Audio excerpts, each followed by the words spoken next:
या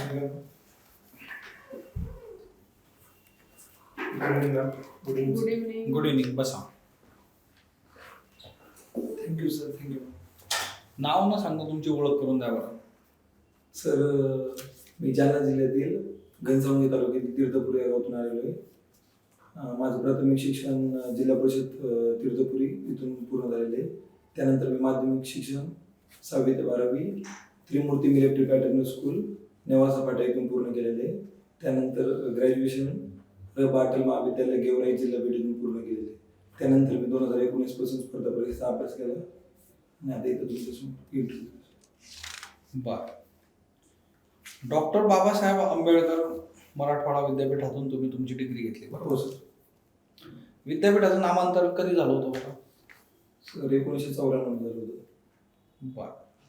आता सध्या जे आहे औरंगाबाद शहराचं नाव पण आपण जे आहे तर ते बदललं हवं. काय झालं बरं आता नाव? छत्रपती संभाजीनगर झालं. बर.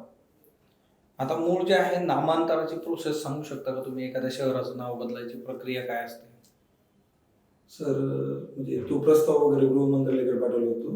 कोण पाठवतो? वगैरे कॅबिनेटने वगैरे जे स्टेटचं जे कॅबिनेट असतं आपलं ते सेंट्रलकडे गृह मंत्रालयाकडे पाठवतो. तिथून मंजूर झाल्यानंतर म्हणजे एवढं माहिती सर. बर, ठीक आहे.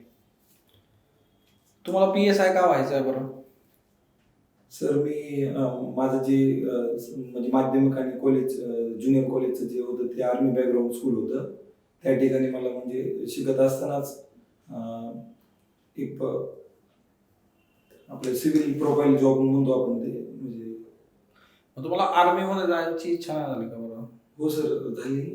पण मी त्या ठिकाणी NDAची आणि CDAची तयारी केली, पण मला तिथे यश मिळालं नाही. नंतर मी कॉलेजला असताना NSS मध्ये मला स्पर्धा परीक्षेविषयी माहिती मिळाली आणि MPSC द्वारे PSI पद भरती जी पूर्ण अभ्यासक्रम आहे त्याबद्दल मला माहिती मिळाली. NSSचा फुल फॉर्म काय बरं? National service schemes. बर. काय उद्देश होता भरायचा? का सुरू केला आपण हे? सर, जो की म्हणजे आपल्या देशामध्ये जे ग्रामीण भागातले जे असतील समजा ग्रामीण असेल किंवा शहरी, तर ते नवीन नवीन प्रोग्राम उपक्रम राबवणं म्हणजे तिथल्या गावात लोकांशी कम्युनिकेशन करणं, नेतृत्व गुण आपला म्हणजे जे मूल हे असतील आपले तरुण वगैरे तरुणी त्यांच्यामध्ये एक त्यांच्या विकासाला चालना मिळेल आणि त्यांच्यामध्ये डेव्हलपमेंट होण्यासाठी गावातल्या ज्या लोकांच्या समस्या असतील त्यांचं निराकरण करून त्याच्यावर काय सोल्युशन करता येईल. NSS गीत कुठलं आहे बरं सांगू शकता का तुम्ही? NSSचं मोठं ब्रीद वाक्य काय? Not me but use. काय होतं त्याचा अर्थ? म्हणजे स्वतःसाठी हे करण्यापेक्षा समाजासाठी काहीतरी बर. स्वतः विचार न करता पूर्ण समाज याचा विचार करतो. पोलीस प्रशासनात गेल्यानंतर समाजासाठी काय कराल बरं तुम्ही?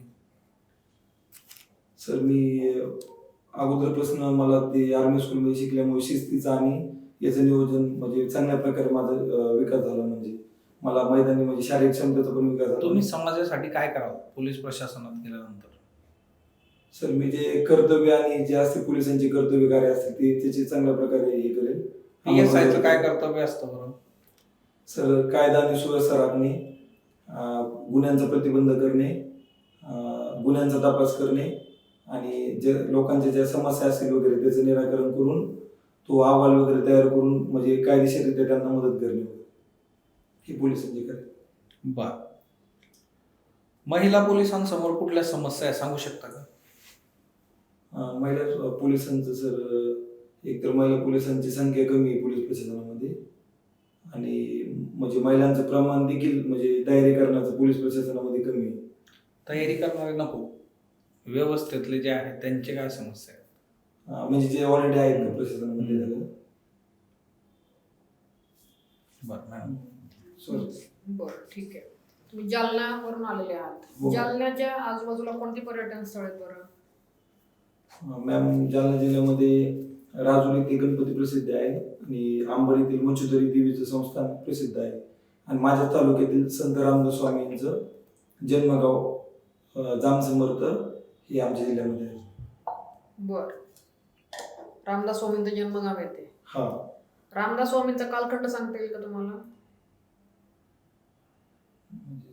काही अंदाज मानता येईल? म्हणजे असं हे कालखंड सांगता येणार नाही एक्झॅक्ट मॅम. बरं, ठीक आहे. तुमचं जे गाव आहे तीर्थपुरी, तिथं काही महत्वाचे असं आहे का धार्मिकदृष्ट्या महत्वाचं तीर्थपुरी असं नाव का पडलं? हा मॅम, तेच समर्थ रामदास स्वामींचं गाव जे जाम समर्थ आहे ते जवळच असल्या कारणाने काही दिवस ते वास्तवच होते तीर्थपुरी या गावामध्ये. आणि तिथूनच म्हणजे त्याच्या ठिकाणी काही दिवस वास्तव असल्यामुळे ते तीर्थक्षेत्र म्हणून हे झाल्यामुळे तिथं तीर्थपुरी असं नाव म्हणजे ऐकण्यात आहे माझं. बरं. तुमचं जे गाव आहे मग तीर्थपुरी, तिथून सगळ्यात जवळचं पोलीस स्टेशन कुठलं आहे? माझ्याच गावाला मॅम आता नुकतीच पोलीस ठाण्याची मंजूर मिळाली. या अगोदर पोलीस चौकी तिथे करत होती सर. आताच पोलीस ठाणे मंजूर झालेले आहे. गृहमंत्र्यांनी प्रस्ताव देऊन फेब्रुवारी महिन्यामध्ये आता नुकतीच. बरं, ठीक आहे. तुम्ही जे केमिस्ट्रीमध्ये ग्रॅज्युएशन केलेलं आहे त्याचा तुम्हाला पोलीस डिपार्टमेंटमध्ये काम करताना काय फायदा होईल? हो मॅम, निश्चित होईल.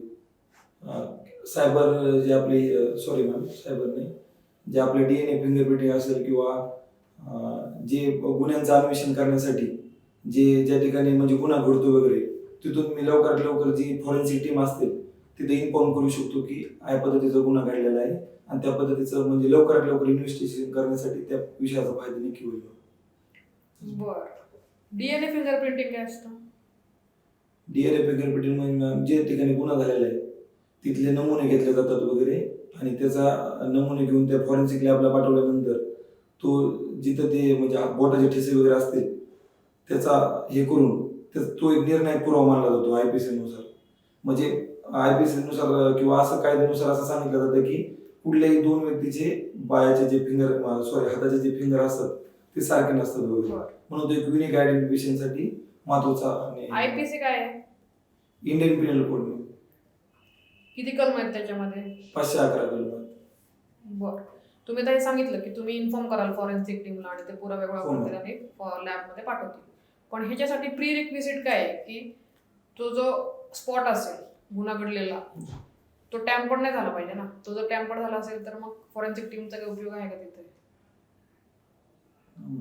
पण ज्या ठिकाणी गुन्ह्याचं स्वरूप वगैरे ते करून म्हणजे तो नाही, प्रश्न असा आहे की जर ते गुन्हे घडलेलं स्थळ असेल तो जर टॅम्पर झाला असेल तर फॉरेन्सिकचे रिपोर्ट बदलू शकतात का नाही? बरं, ठीक आहे.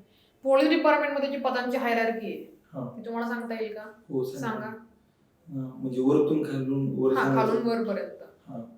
सर्वात खाली मॅम पोलीस शिपाई येते, त्यानंतर पोलीस नाईक, त्यानंतर पोलीस नाईक हे पद आहे का आता? नाही सॉरी सर, ते आता नुकताच अहवाल हे केला होता त्यानुसार पोलीस नाईक हे रद्द करण्यात आले. बरं, सांगा. पोलीस हवालदार, त्यानंतर ASI, नंतर PSI, त्याच्यावरती API, नंतर PI, नंतर DYSP किंवा शहरी भागामध्ये ACP, त्यानंतर ॲडिशनल SP, SP, पोलीस उपमहानिरीक्षक, पोलीस महानिरीक्षक, विशेष पोलीस महानिरीक्षक, अतिरिक्त पोलीस महासंचालक आणि पोलीस महासंचालक. सर्वोच्च पद पोलीस महासंचालक. हो मॅम. बरं. कॅटलिस्ट काय असतं? तुम्ही केमिस्ट्रीमध्ये शिकला असाल. हो मॅम. काय असतं कॅटलिस्ट? म्हणजे रिॲक्शन मध्ये कॅटलिस्टने रिॲक्शनची ही वाढते मॅम, जी स्पीड असते ना आपली, सॉरी रिॲक्शनची आपली जे आपली स्पीड वाढ. स्पीड वाढवण्याचं काम करते. एन्काउंटर काय असतं? इन्काउंटर असा कायद्यामध्ये कुठे उल्लेख नाही मॅम, पण या ठिकाणी असं सांगितलेलं आहे की CRPCच्या कलम 46 मध्ये मृत्यू किंवा जन्मठेप किंवा असा गंभीर गुन्हा असेल आणि जर परिस्थिती आटोक्याबाहेर गेली किंवा आपल्यावर प्राणघातक हल्ला होत असेल तर आपण इन्काउंटर करू शकतो आपातत परिस्थितीमध्ये. तुमच्यातल्या दोन नकारात्मक बाबी सांगा बरं. नकारात्मक बाबी का सर? माझं थोडं बोलण्यामध्ये स्पीड जास्त असते बोलण्यामध्ये वगैरे, आणि थोडं या पदासाठी तुमचीच निवड का केली गेली पाहिजे बरं? सर म्हणजे मी या पदासाठी जे सुरुवातीपासून मी जे आर्मी स्कूलमध्ये शिकलो सर, त्यामध्ये मला बऱ्यापैकी सर्व्हिस म्हणजे सिव्हिल सर्व्हिसेस जॉबबद्दल, युनिफॉर्म सर्व्हिसेसबद्दल ही आवड होती. त्यानंतर मी तिथून सातत्याने त्याबद्दल प्रयत्न केला आणि माझ्यातली शारीरिक क्षमता, नेतृत्व गुण, शिस्त वगैरे जे शिस्तीचे धडे मला तिथे मिळाले त्याचा पूर्णतः मला पोलीस डिपार्टमेंटमध्ये चांगला फायदा होईल असं मला वाटतं. आणि मी कॉलेजला असताना देखील वेगवेगळ्या NSS कॅम्पमध्ये किंवा अशा अनेक ॲक्टिव्हिटीमध्ये सहभाग घेतलेला आहे आणि मैदानी खेळात देखील मी चांगलं प्रावीण्य मिळालेलं आहे. या सर्वांचा मला पोलीस डिपार्टमेंटमध्ये चांगला फायदा होईल, यामुळे मी PSI पदासाठी सर तयारी केली. चालेल, येऊ शकता तुम्ही. Best of luck. Okay, thank you sir, thank you ma'am.